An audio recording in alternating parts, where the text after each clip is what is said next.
Assalamualaikum warahmatullahi wabarakatuh. Oke, saya lanjutkan lagi ke materi berikutnya ya. Kita hari ini berada di materi ke-9. Ini adalah materi yang akan saya bahas hari ini, yaitu tentang analisis volume atur pada keadaan tuna, yang meliputi bentuk keadaan tuna, neraca laju massa dan energi. Kemudian ada pemodelan volume atur pada keadaan tuna pada beberapa aplikasi atau peralatan yang selalu menggunakan analisis termodinamika untuk menghitung performansi dari peralatan tersebut, seperti nozzle dan diffuser, kemudian ada turbin, kompresor dan pompa, alat penukar kalor, peralatan throttle, dan yang terakhir adalah integrasi sistem. Ini maksudnya adalah integrasi dari semua komponen yang ada di atasnya ini. Untuk yang pertama yaitu bentuk keadaan tuna, neraca laju massa dan energi. Jika kita menggunakan asumsi keadaan tuna, berarti kondisi massa yang berada di volume atur dan pada daerah batasnya itu tidak mengalami perubahan menurut waktu. Jadi kalau misalnya kita menggunakan asumsi keadaan tuna, maka bisa saja selain laju aliran massa, laju aliran perpindahan energi baik dari kalor dan juga kerja itu nilainya memiliki nilai yang konstan terhadap waktu. Nah, penumpukan massa di dalam volume atur dalam kondisi tuna itu tidak dapat terjadi, sehingga neraca laju massanya, jumlah laju massa yang masuk itu nilainya akan sama dengan jumlah laju massa yang keluar. Nah, kalau kita meninjau persamaan dari laju aliran energi, maka pada keadaan tuna nilai energinya itu tidak mengalami perubahan terhadap waktu. Sehingga kita lihat di sini kan ada komponen DE CV per DT dibagi DT itu ya. DE CV per DT sama dengan 0. Itu berarti menunjukkan bahwasannya keadaannya itu adalah keadaan tuna. Nah, untuk komponen energi itu ada apa saja? Ada kalor, kemudian ada kerja, ada energi entalpinya, kemudian ada energi kinetik, energi potensial. Dan ketiga komponen ini kita tinjau di sisi masuk dan juga di sisi keluar. Nah, karena kita lihat tadi di rumah kiri itu nilainya adalah 0, maka kita bisa kelompokkan ya. Sehingga persamaan di slide sebelumnya itu menjadi seperti ini. Kemudian karena kita memiliki laju aliran massa itu nilainya sama antara massa yang masuk dengan massa yang keluar, maka kita bisa tulis m dot ya, untuk menunjukkan bahwasannya massa inputan itu nilainya akan sama dengan massa outputan. Sehingga di sini kita tidak lagi melihat ada m.i dan juga m.e. m.i itu inlet, m.e itu adalah exit ya. Sehingga yang kita lihat di sini itu adalah m dot ini aja. Nah, karena nilai m dot ini sama semua untuk komponen energi yang ada di dalam kurung ini, maka kita bisa juga menghilangkan atau membagi semua suku ini dengan m dot ya. Jadi q dot cv dibagi dengan m dot dikurangi w dot cv dibagi m dot dan seterusnya. Nah, persamaan sebelumnya itu bisa diaplikasikan di beberapa komponen. Misalnya, untuk yang pertama ini adalah nozzle dan diffuser. Nozzle itu apa? Nozzle itu adalah suatu peralatan lintasan aliran yang memiliki luas penampang pada kedua ujung yang berbeda. Kalau untuk nozzle, kita lihat luas penampang di sisi masuk itu memiliki nilai yang lebih besar daripada luas penampang di sisi yang keluar. Jadi karena adanya perbedaan luas penampang ini, maka kecepatan aliran itu akan meningkat dari sisi yang pertama ke sisi yang kedua. Akan tetapi untuk tekanannya itu akan mengalami penurunan di sisi yang nomor 2 ini. Sementara kalau untuk diffuser itu kebalikan daripada nozzle. Kalau untuk diffuser ini kecepatannya itu akan mengalami penurunan ya, seiring dengan berjalannya aliran dari sisi nomor 1 ke sisi nomor 2. Akan tetapi nilai tekanannya itu akan semakin meningkat. Nah, nozzle dan diffuser itu sebenarnya digunakan untuk apa sih? Nah, nozzle dan diffuser itu sebenarnya bisa digunakan untuk percobaan terowongan angin atau wind tunnel. Jadi misalnya nih kita mau menguji ya bagaimana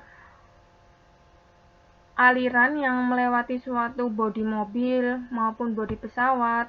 Nah, itu kita bisa menggunakan wind tunnel ini. Jadi kita letakkan prototype di sini ya. Ini di sini gambarnya mobil misalnya. Nah, jadi kemudian mobil ini akan dilewati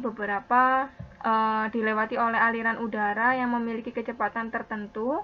Seperti itu. Kemudian kita lihat bagaimana sih aliran yang akan melalui bodi mobil ini. Nah, kan kalau kita ingin menguji performa dari suatu mobil, kita kan mengujinya lewat level prototype dulu ya. Baru kemudian kita buat bentuk sebenarnya. Karena apa? Karena kalau kita membuat dalam bentuk prototipenya terlebih dahulu, itu akan lebih hemat. Nah, untuk nozzle dan diffuser ini, kerja yang ada itu adalah kerja aliran. Sehingga apa? Sehingga bentuk W.CV dapat dihilangkan dari persamaan laju energi. W.CV itu apa? W.CV itu adalah kerja yang disebabkan karena kita membutuhkan putaran dari turbin ataupun putaran dari kompresor, pompa lah itu ya. Nah, kemudian untuk perubahan energi potensial antara sisi masuk dengan sisi keluar dapat diabaikan. Sehingga kita bisa tuliskan rumusnya menjadi seperti ini ya. Untuk laju alir masanya, kita tahu bahwasannya karena kondisinya tunak, itu nilainya adalah sama dengan 0 ya, dmCV per dt-nya, maka 0 sama dengan m.1 minus m.2. Kemudian untuk dECV per dt-nya, untuk laju energinya ini juga sama dengan 0 karena dalam kondisi tunak. Kemudian kita hilangkan aja komponen-komponen mana yang tidak sesuai pada aplikasi nozzle dan diffuser. Misalnya yang paling tidak sesuai itu adalah di nozzle dan diffuser itu tidak ada kerja pada volume atur ya. Maksudnya itu adalah kita tidak menjumpai kerja yang dihasilkan oleh turbin maupun pompa ataupun kompresor pada nozzle dan diffuser ini, sehingga ini nilainya adalah 0. Kerja yang dihasilkan itu adalah kerja yang disebabkan karena adanya aliran. Nah, ini. Sehingga persamaannya menjadi 0 sama dengan Q.CV ditambah M.1 kalikan H1 plus V1 kuadrat dibagi 2 plus GZ1, kemudian dikurangi dengan komponen energi yang ada di sisi keluar. Nah, dari rumus sebelumnya itu bisa kita sederhanakan lagi ya, sesuai dengan asumsi yang kita miliki bahwasannya perubahan energi potensial dari sisi masuk dan sisi keluar itu nilainya sama, sehingga kita hilangkan untuk suku G kalikan Z itu ya. Kemudian kita lihat di sini ada Q.CV per M. Ini merupakan perpindahan kalor. Nah, karena di nozzle ataupun di diffuser itu perpindahan kalor terhadap sekeliling nilainya itu cukup kecil, maka komponen ini bisa dihilangkan. Sehingga rumusnya menjadi lebih sederhana lagi, yaitu hanya terdiri dari perubahan entalpi dan juga perubahan energi kinetik. Nah, ini adalah contoh soal yang berkaitan dengan nozzle. Uap air memasuki sebuah nozzle yang bekerja pada keadaan tunak dengan P1 sama dengan 40 bar, T1 sama dengan 400 derajat Celcius, dan dengan kecepatan 10 meter per second. Aliran uap air melewati nozzle tersebut dengan perpindahan kalor yang dapat diabaikan dan tanpa perubahan energi potensial yang berarti. Pada sisi keluar, tekanannya adalah 15 bar dan kecepatannya 665 meter per second. Laju alir masanya adalah 2 kg per second. Hitung luas penampang dari bagian sisi luar nozzle dalam meter square. Nah, kita lihat di sini yang diketahui itu adalah ada aliran uap air pada keadaan tunak yang melewati sebuah nozzle. Dengan beberapa karakteristik yang diketahui, yaitu ada tekanan, kemudian ada temperatur, dan ada kecepatan. Nah, yang ditanyakan itu adalah luas penampang dari bagian sisi luar nozzle. Nah, ini adalah gambar dari nozzle beserta informasi tentang data-data dari sisi masuk dan sisi keluar. Dari data-data yang sudah ada ini sebenarnya bisa kita gunakan untuk menggambarkan kurva pada diagram TV. Nah, kita tahu bahwasannya aliran yang masuk ke dalam nozzle itu adalah aliran uap air. Otomatis kita menggunakan gambar kurva ini ya, kubah ini. Seperti itu. Kemudian untuk yang kondisi pertama itu diketahui ada temperatur dan juga ada pressure. Sehingga apa? Sehingga dari dua data ini kita bisa tahu bahwasannya titik nomor 1 ini berada di daerah superheated. Kemudian untuk yang titik 2 ini yang diketahui hanya P sama dengan 15 bar saja. Tapi kemudian karena memang kondisi 2 ini sama sekali kita tidak tahu ya posisinya di mana, maka kita bisa mengasumsikan bahwasannya aliran di titik kedua ini merupakan aliran yang memiliki jenis fase yang sama, yaitu fase superheated. Nah, kemudian ini adalah asumsi yang kita miliki, yaitu yang pertama, volume atur ditunjukkan dalam gambar, kemudian beroperasi pada keadaan tunak. Yang kedua, tidak ada perpindahan kalor ke lingkungan sehingga diabaikan, dan kerja pada volume aturnya itu sama dengan 0. Kemudian yang terakhir, perubahan energi potensial antara sisi masuk dengan sisi keluar dapat diabaikan. Nah, untuk step yang pertama, kita tuliskan terlebih dahulu persamaan dari luas penampang. Nah, persamaan dari luas penampang itu diturunkan atau berasal dari persamaan M dot ini ya, atau laju aliran massa. Laju aliran massa itu sama dengan massa jenis kalikan kecepatan dikalikan dengan luas penampang. Nah, massa jenis sendiri itu nilainya adalah sama dengan 1 dibagi dengan volume spesifik. Nah, dari persamaan ini kita masih belum punya data A2 dan V2. Nah, inilah yang akan kita cari. Oke, untuk persamaan yang bisa kita gunakan, di sini ada persamaan energi 0 sama dengan Q.CV dikurangi W.CV. Ini berasal dari 0 ini menunjukkan bahwasannya kondisinya itu adalah tunak. Kemudian Q.CV ini 0 karena ini sesuai dengan asumsi yang ada. Pun demikian juga untuk komponen kerja ini ya, juga nilainya sama dengan 0.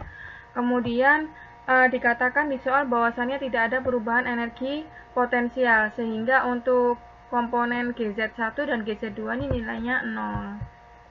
Nah, persamaan akhir dari energi itu menjadi seperti ini ya, 0 sama dengan perubahan entalpi di titik 1 dan 2, kemudian ditambahkan dengan perubahan energi kinetik di titik 1 dan titik 2.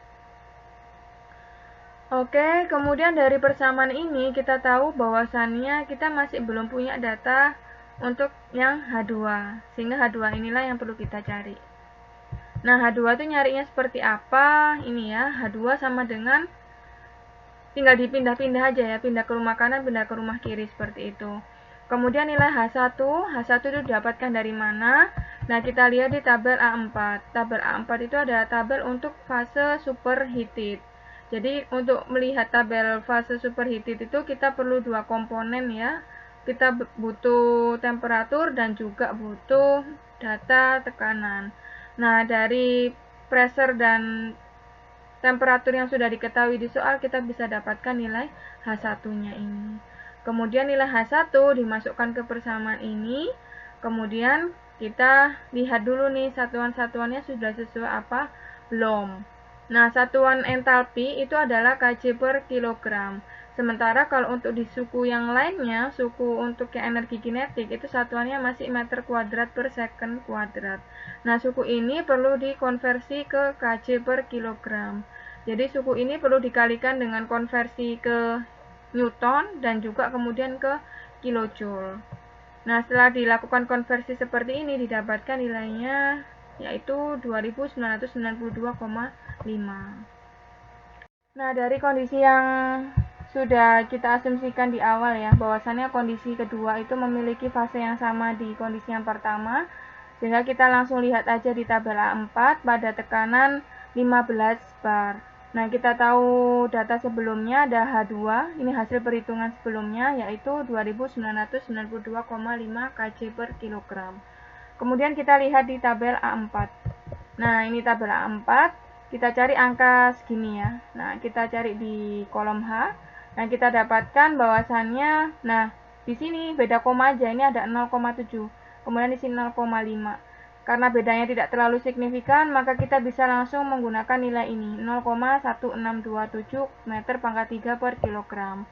Nah, kemudian data-data yang sudah kita ketahui, kita masukkan ke persamaan untuk mencari luas penampang. Nah, sehingga kita dapatkan hasil akhirnya adalah 4,89 kali 10 pangkat minus 4 meter kuadrat. Oke, cukup mudah kan ya? Yang penting kita sudah tahu bahwasannya mana sih persamaan yang akan kita gunakan, maka kita bisa selesaikan kasus-kasus itu dengan lebih mudah. Yang penting itu adalah kita tahu laju alir massa, kemudian kita tahu laju alir energinya, kemudian kita tahu bagaimana cara kita membaca tabel, dan juga bagaimana cara kita untuk mengkonversi satuan, maka kita akan bisa menyelesaikan kasus-kasus termodinamika pada komponen tertentu. Komponen berikutnya yaitu turbin. Turbin itu merupakan suatu peralatan yang membangkitkan kerja sebagai hasil dari lewatnya gas atau cairan melalui satu set barisan sudu-sudu yang terpasang pada poros yang dapat bebas berputar. Nah, di sini kita lihat ada gambar turbin ya.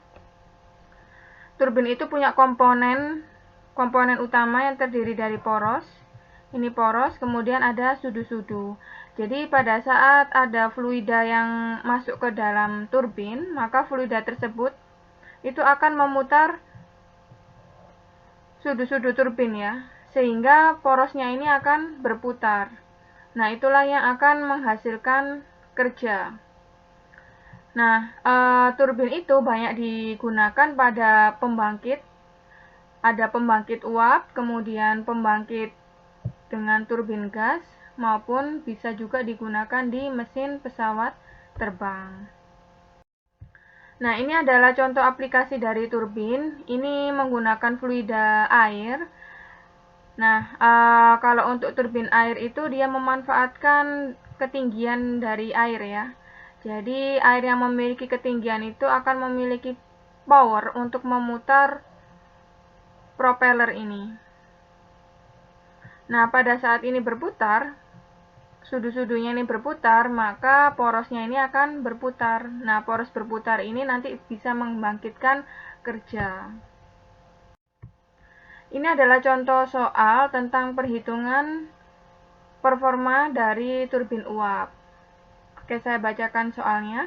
Uap air masuk ke dalam turbin yang beroperasi pada keadaan tunak dengan laju aliran massa sebesar 4.600 kg per jam. Turbin membangkitkan daya sebesar 1000 kW. Pada sisi masuk, tekanannya itu adalah 60 bar dan temperaturnya 400 derajat Celcius, serta kecepatannya 10 meter per second. Pada sisi keluar, tekanannya 0,1 bar, kualitas uap 0,9 atau 90%, dan kecepatannya 50 meter per second. Hitung laju perpindahan kalor antara turbin dengan sekelilingnya. Nah, ini adalah skema dari problem yang akan kita kerjakan ya. Jadi di sini ada gambar turbin. Jadi komponen turbin nggak perlu digambarkan sampai sudut-sudutnya gitu ya.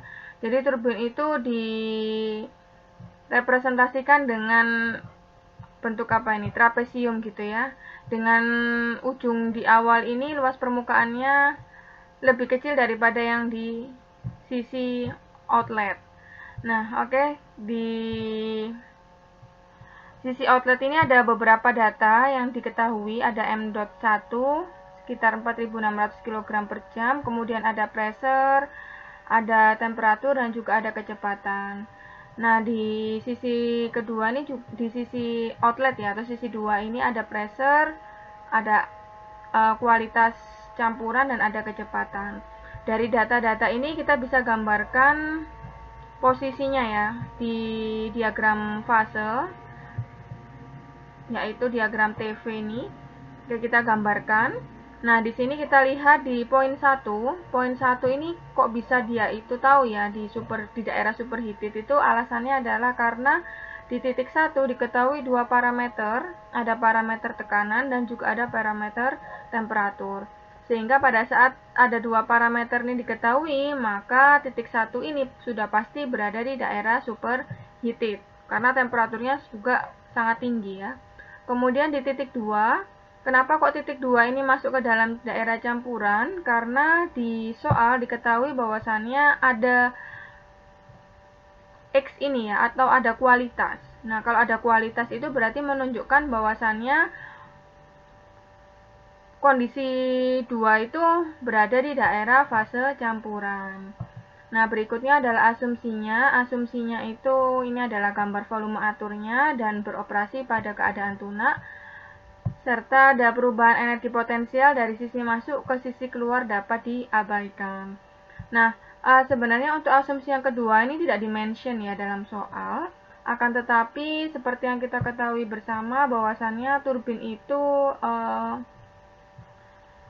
secara umum ya itu tidak memanfaatkan energi potensial ya alirannya ini. Jadi dia hanya memanfaatkan kecepatan aliran masuk dan keluar. Untuk menyelesaikan permasalahan tersebut, hal yang pertama yang bisa kita lakukan itu adalah kita tuliskan terlebih dahulu rumus dari neraca laju energi. Nah, kita tahu bahwasannya diasumsikan tunak, maka ini 0. Kemudian kita cari ya, karena yang diminta itu adalah berapa perpindahan kalornya, maka Q.CV ini dipisahkan dari teman-teman yang lain yang sudah ada datanya. Seperti itu. Kemudian di sini juga ada komponen energi potensial, itu perlu diabaikan, sehingga di persamaan yang baris kedua ini kita tidak menjumpai lagi komponen dari energi potensial. Nah, kemudian kita lihat terlebih dahulu ya, kita telisik satu persatu mulai dari kondisi yang pertama. Itu kita lihat, kita amati tadi ada di fase superheated ya. Kalau ada di fase superheated, maka kita perlu melihat tabel A4. Kita lihat tadi temperaturnya itu adalah 400, kemudian pressure-nya adalah 60 bar. Nah, kemudian kita masukkan nilai, kita cari H-nya ya. H-nya itu adalah sekitar 3177,2 kJ per kilogram. Oke, H1 sudah beres, kemudian kita cari properties yang lain. Nah, berikutnya untuk titik kedua itu berada di daerah campuran, yaitu berarti kita perlu melihat di tabel campuran ya. Nah, tapi tergantung data apa yang diketahui di soal. Karena data yang diketahui itu adalah data pressure, sehingga kita perlu melihat tabel A3. Nah, untuk H2 ini kita bisa cari dengan menggunakan rumus ini ya. HF2 tambah X2 kalikan HFG ini. Nah, kita lihat dulu di tabel A3, tadi pressure-nya itu adalah 0,1. Kemudian 0,1 ini kita cari ya, HF-nya itu berapa, dan juga Hg-nya itu berapa. Nah, kemudian kita masukkan ke rumus yang ada di atas ini. Kita dapatkan nilai H2-nya adalah 2345,4 kJ per kilogram. Oke, berikutnya kita kurangi H2 dengan H1-nya. Nah, kita dapatkan nilainya adalah minus 831,8. Kemudian kita juga akan melihat ya perubahan energi kinetiknya, kita masukkan semua angka-angkanya. Tapi seperti yang saya katakan sebelumnya, bahwasannya kalau di energi kinetik ini satuannya meter kuadrat per second kuadrat. Sehingga kita perlu konversi dengan ini ya, Newton dan juga kilojoule ini ya. Sehingga nantinya bisa didapatkan hasil satuan akhirnya yaitu kilojoule per kilogram. Nah, setelah kita masukkan, kita dapatkan ternyata Q.CV-nya itu hasilnya minus 61,3 kW. Nah, berarti ini maksudnya apa nih? Minus 61,3 kW. Ini menunjukkan bahwasannya itu turbin melepaskan kalor ke lingkungan. Jadi ada kalor yang dilepas ke lingkungan sekitar 61,3 kW. Komponen berikutnya yaitu kompresor dan pompa. Kompresor itu adalah suatu peralatan di mana kerja itu diberikan kepada gas, kepada sistem tersebut untuk menaikkan tekanan. Sementara kalau untuk pompa, itu kita juga memberikan suatu kerja, tapi fungsinya itu adalah untuk mengubah keadaan cairan yang melaluinya. Nah, kompresor itu biasanya sering kita jumpai di ini ya, di komponen silinder torak ini, silinder piston. Kemudian bisa juga dijumpai di pembangkit listrik tenaga gas.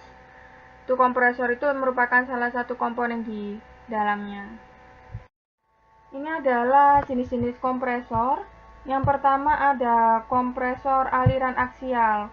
Nah, ini hampir sama ya dengan gambar turbin ya. Yang membedakan itu adalah kalau untuk kompresor ini luas permukaannya semakin lama semakin kecil. Nah, kalau untuk aliran aksial ini alirannya itu ke arah horizontal seperti itu ya. Jadi ada aliran gas masuk, kemudian akan ini ya, dia akan dipaksa untuk melewati sudu-sudu, kemudian keluar dari kompresor ini diharapkan tekanannya itu lebih tinggi. Kemudian kalau untuk yang berikutnya ada kompresor jenis sentrifugal.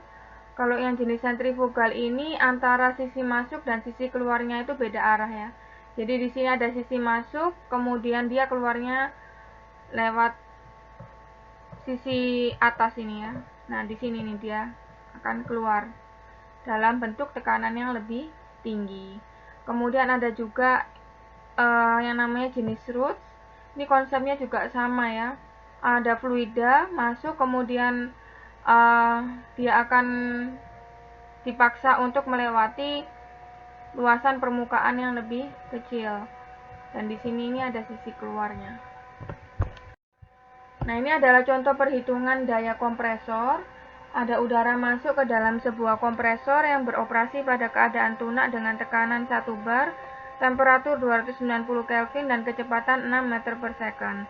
Melalui sisi masuk dengan luas penampang 0,1 meter kuadrat. Pada sisi keluar, tekanannya itu 7 bar, temperatur 450 Kelvin dan kecepatannya 2 meter per second. Nah, di sini kompresornya itu mengalami perpindahan panas ke sekeliling dengan laju 180 kJ per menit. Nah, dengan menganggap udara itu sebagai gas ideal, tentukan berapa sih daya yang dibutuhkan untuk memutar kompresor. Oke, di sini kita gambarkan sama seperti turbin ya. Kita nggak perlu menggambarkan sudu-sudunya, tapi yang membedakan itu adalah kalau kompresor, sisi yang inlet ini lebih besar daripada sisi outlet. Jadi jangan sampai kebalik. Oke, kemudian untuk asumsinya, yang pertama volume aturnya itu seperti ini. Kemudian sistem beroperasi dalam keadaan tunak. Yang kedua, perubahan energi potensialnya di sisi masuk dan sisi keluar itu dapat diabaikan. Dan yang ketiga, kita menggunakan udara sebagai model gas ideal. Nah, untuk langkah pertama yang bisa kita lakukan itu adalah kita tulis terlebih dahulu persamaan laju energi.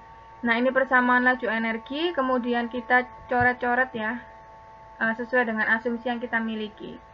Oke, di sini kita nggak punya energi potensial, perubahan energi potensial ya, sehingga perubahannya ini dianggap 0.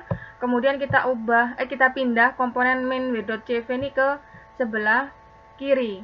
Nah, sehingga persamaan energi di kompresor itu menjadi seperti ini. Oke, kemudian dari sini kita coba lihat ya, kira-kira data mana sih yang belum diketahui. Seperti itu. Lah ini ya, M dot ini masih belum kita ketahui sehingga M dot ini perlu dihitung. Nah, M dot ini dihitung berdasarkan rumus massa jenis kalikan ruas penampang dikalikan dengan kecepatan aliran. Nah, 1/V ini kan sama dengan ini ya, sama dengan massa jenis. Kemudian untuk mencari volume spesifik 1 ini kita masukkan persamaan Avogadro itu ya. Persamaan gas ideal itu PV/MRT. Nah, itu kita masukkan di sini. Oke, berikutnya data-datanya kita masukkan ke rumus yang akhir ini dan kita dapatkan M dot-nya adalah 0,72 kg/second. Kemudian kita perlu mencari data yang belum ada, yaitu data entalpi. Nah, karena kita menggunakan gas ideal, maka kita melihat tabel A22. Nah, ini adalah tabelnya ya. Kita tahu kondisi yang pertama itu adalah 290 Kelvin, maka kita cari H yang ada di 290 Kelvin, yaitu ini. Kemudian entalpi di temperatur 450 Kelvin, yaitu segini. Nah, kemudian data-data yang sudah kita dapatkan, kita masukkan ke rumus W.CV yang sudah kita susun tadi. Dan pada saat kita masukkan ke rumus ini, jangan lupa untuk mengkonversi satuannya ya, sehingga satuan akhirnya itu bisa berubah menjadi kilowatt.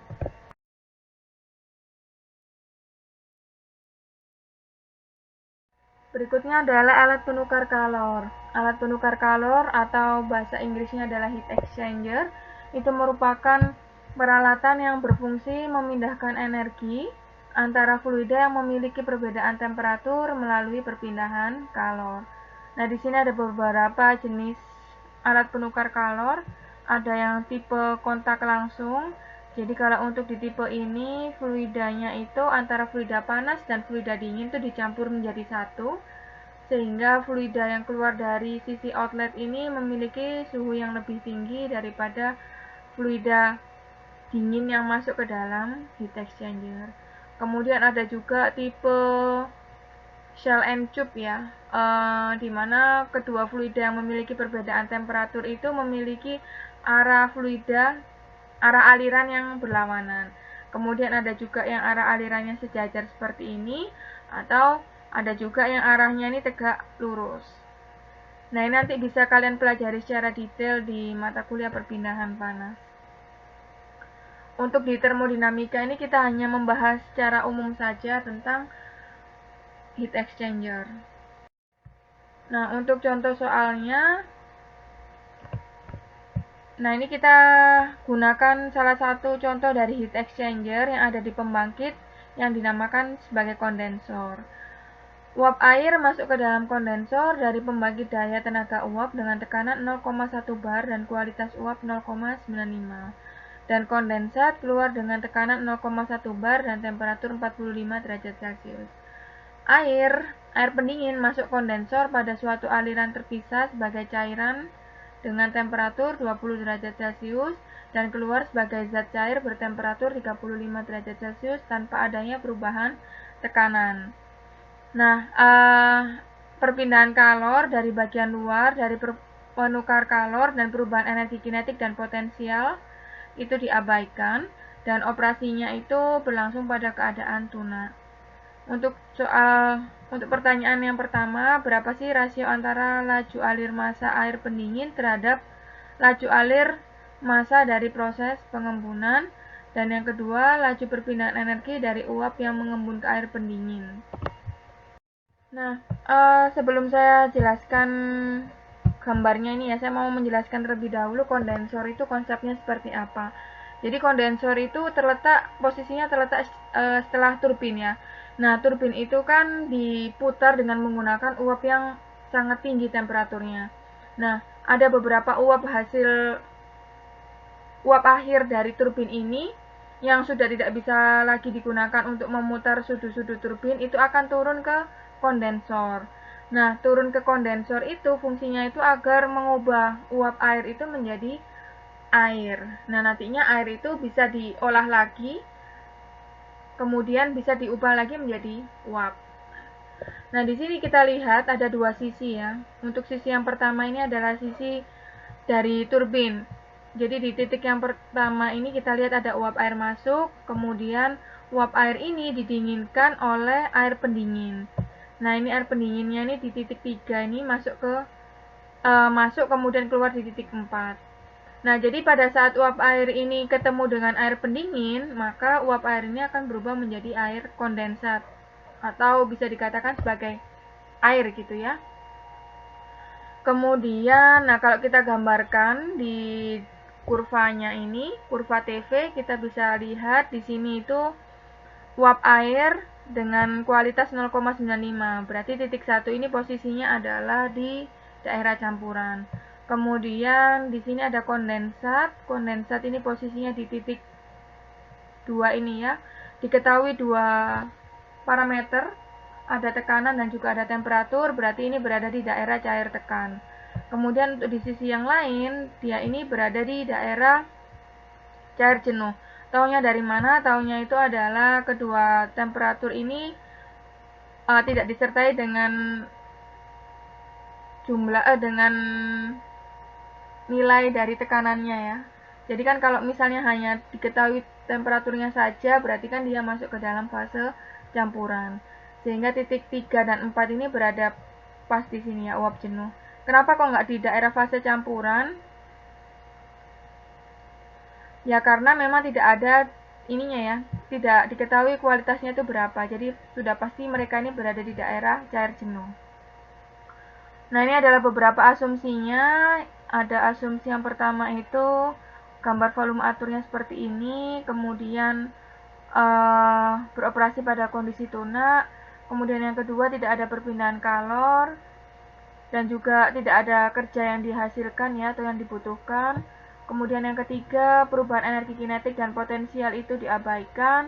Dan yang keempat, kita asumsikan model cairan inkompresibel pada air pendingin, di mana tekanannya itu tetap. Oke, jadi tekanan di titik 3 dan 4 ini memiliki nilai yang tetap. Oke, kemudian untuk penyelesaiannya kita lihat terlebih dahulu dari skemanya ya.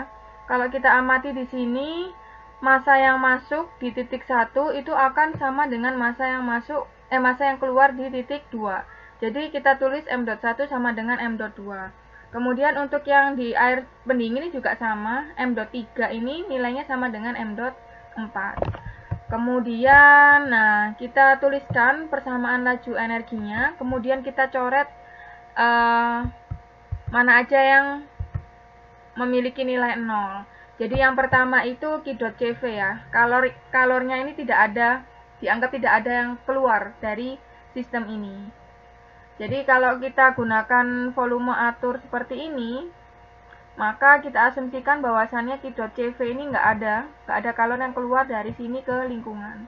Kemudian W.CV juga tidak ada karena tidak ada kerja yang dihasilkan maupun kerja yang dibutuhkan. Kemudian tidak ada juga komponen energi kinetik dan energi potensial. Nah, sehingga rumusannya akan menjadi seperti ini setelah disederhanakan. Nah, kemudian kita buat rasionya ya, M.3 dibagi dengan M.1. Gitu ya. Jadi di sini kan kita jumpai ada M.1, M.3, M.2, M.4. Nah, ini semuanya dijadikan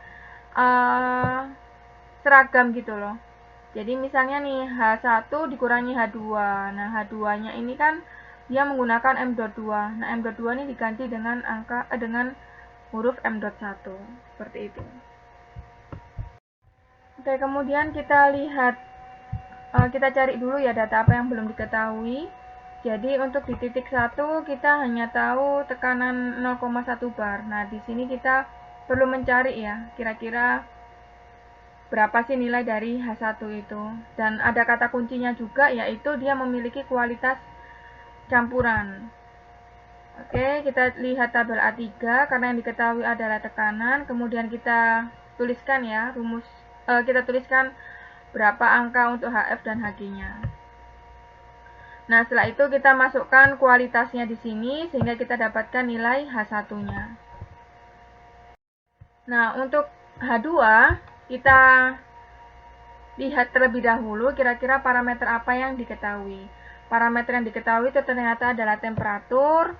Maka kita coba lihat T 45 derajat Celcius itu menghasilkan HF 188,45. Seperti itu. Kemudian untuk yang H3 dan H4 nanti coba kalian lihat ya pada temperatur T3 dan T4. Nah, sehingga kita bisa tuliskan rasionya. Ini tadi ya rasio yang didapatkan dari penyederhanaan sebelumnya. Kemudian kita masukkan H4 dikurangi H3 nilainya segini. Nah, kita dapatkan rasionya adalah sebesar 36,3. Oke, berikutnya untuk soal yang B. Nah, soal yang B ini ditanyakan perpindahan energi ke air pendingin. Nah, kalau sistemnya itu diubah seperti ini kan berarti menunjukkan bahwasannya uap air itu kan akan membuang panas ke cair pendingin itu ya, ke cairan pendingin. Sehingga akan ada panas yang dilepaskan dari uap air ke cairan pendingin. Nah, kalau case-nya diubah seperti ini, maka kita tidak bisa meniadakan komponen Q.Cv. Jadi Q.Cv ini adalah sesuatu yang diketahui. Oke, kemudian kita coret-coret mana saja yang tidak ada nilainya di sini. Tidak ada kerja ya, karena heat exchanger itu tidak melakukan kerja ataupun tidak membutuhkan kerja. Kemudian tidak ada komponen energi kinetik dan potensial. Nah, setelah itu kita sederhanakan sehingga rumusnya menjadi seperti ini untuk mencari nilai kalor. Nah, untuk nilai H2 dan H1-nya kita kan tadi sudah cari ya di sebelumnya itu, kemudian kita masukkan di sini. Nah, sehingga hasil akhirnya itu ketemu minus 2276,7 kJ per kilogram. Nah, tanda minus ini menunjukkan bahwasannya si uap air ini melepaskan kalor ke cairan pendingin. Selanjutnya peralatan throttle atau katup pembatas aliran. Katup ini digunakan untuk membatasi aliran dengan cara memberikan penghalang ke dalam saluran di mana fluida gas ataupun cairan mengalir melalui saluran tersebut. Nah, hal ini dapat dilakukan dengan cara menggunakan katup terbuka sebagaian atau bisa juga dengan menggunakan satu sumbat berpori. Ini adalah persamaan neraca laju massa dan energi pada keadaan tune-up. Nah, kalau untuk neraca laju massa ini sama ya, bahwasannya kalau kita amati kan katup throttle itu hanya membatasi aliran ya, jadi ya massa yang masuk nilainya akan sama dengan massa yang keluar. Kemudian untuk di neraca laju energi kita hilangkan untuk yang komponen W.Cv ini karena tidak ada kerja yang diberikan ataupun kerja yang dihasilkan dalam sistem katup throttle. Dan Q.Cv ini juga bisa dihilangkan ya karena memang tidak terdapat perpindahan kalor ke sekeliling. Dan juga untuk perubahan energi potensial dari sisi masuk dan sisi keluar itu dapat diabaikan. Sehingga persamaan ini dapat disederhanakan menjadi seperti ini. Jadi hanya ada komponen entalpi dan juga ada energi kinetik. Nah, di katup throttle itu perubahan energi kinetik spesifik dari gas ataupun cairan yang mengalir di dalamnya memiliki nilai yang sangat kecil ya, sehingga dapat diabaikan. Oleh karena itu, persamaan akhirnya menjadi H1 sama dengan H2. Nah, apabila suatu aliran melalui satu katup atau penghalang lain yang memiliki penyederhanaan seperti ini, maka prosesnya itu dinamakan sebagai proses throttle. Ini adalah contoh soal dari proses throttle. Jadi ada sebuah saluran yang mengalirkan uap pada fase campuran pada tekanan 20 bar. Nah, uap ini akan dibelokkan ke dalam sistem kalorimeter throttling dan akan dikeluarkan ke atmosfer pada tekanan 1 bar. Nah, temperatur dari uap air yang dibuang ini memiliki temperatur sebesar 120 derajat Celcius. Tentukan kualitas dari uap air pada masukannya, pada titik pertama ini. Oke, kita lihat dari sistem ini adalah sistemnya, kemudian kita gambarkan diagram PV-nya, maka kita bisa tahu ya bahwasannya titik 1 itu adalah titik campuran karena ini sudah diketahui dari soal. Kemudian di titik 2 kita lihat datanya itu ada 2 parameter, tekanan dan juga temperatur, sehingga dia akan masuk ke dalam fase superheated. Nah, ini adalah proses pengerjaannya. Kita gunakan rumus H2 sama dengan H1. Nah, untuk mencari berapa sih kualitas dari X1 ini, kita perlu menghitung atau kita perlu mengetahui terlebih dahulu nilai dari H2. Nah, kenapa kok kita perlu mengetahui nilai H2? Karena H2 ini bisa dilihat secara langsung ya dari tabel, karena dia sudah tahu berapa temperatur dan juga berapa tekanannya. Nah, jadi untuk mencari H2 kita lihat pada tabel A4, tekanan 1 bar dan 120 derajat Celcius, yaitu nilainya 2766,6 kJ per kilogram. Nah, setelah H2 itu didapatkan, maka kita tinggal mencari HF1 dan Hg1. Nah, HF1 dan Hg1 ini kita bisa lihat di tabel A3 pada tekanan 20 bar. Nah, ini ya. Jadi ini adalah nilai dari HF1 dan Hg1. Nah, setelah itu kita masukkan ke rumus ini, maka didapatkan kualitasnya itu adalah sekitar 95,6%. Nah, dari komponen-komponen yang sudah saya ceritakan tadi, itu sebenarnya bisa digabung menjadi satu kesatuan, sehingga penyatuan tersebut itu bisa digunakan untuk mencapai satu tujuan. Nah, penggabungan komponen tersebut itu dinamakan sebagai integrasi sistem. Jadi misalnya nih di pembangkit listrik tenaga uap, kalau kita lihat prosesnya secara sederhana, itu sebenarnya terdiri dari 4 komponen ya, ada pompa, boiler, turbin, dan kondensor. Jadi si boiler ini membakar bahan bakar sehingga dia memiliki panas gitu ya, yang digunakan untuk memanaskan fluida yang masuk ke dalam boiler. Kemudian fluida cair itu bisa berubah menjadi uap, sehingga uap itu bisa memutar turbin dan nantinya itu akan digunakan untuk memutar poros dan menghasilkan kerja. Kemudian uap tersebut akan didinginkan melalui kondensor.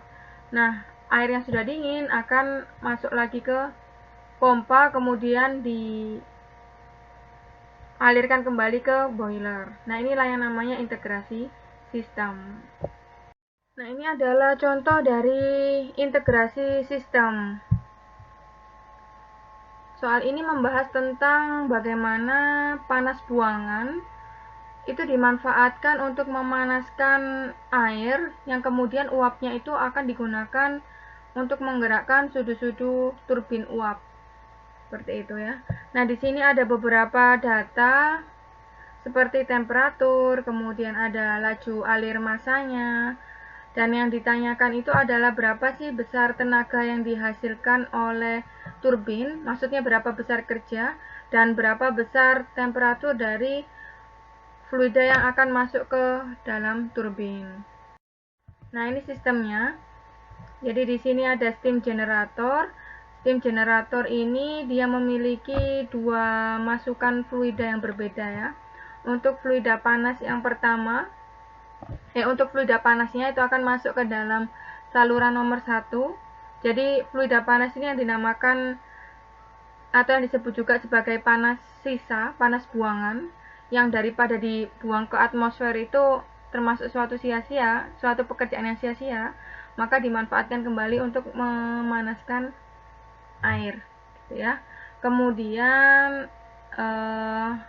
panasnya ini akan ditransferkan ke aliran yang masuk melalui pipa nomor 3. Seperti itu. Nah, aliran ini keluar di titik 4 itu dalam fase uap ya. Kemudian uap itu akan masuk ke dalam turbin. Nah, dari beberapa kondisi ini, maka kita bisa lihat bahwasannya kita perlu menyelesaikan permasalahannya ini one by one ya. Jadi yang pertama kita identifikasikan terlebih dahulu untuk yang soal yang pertama kan ditanyakan tentang berapa besar kerjanya ya yang dihasilkan oleh turbin.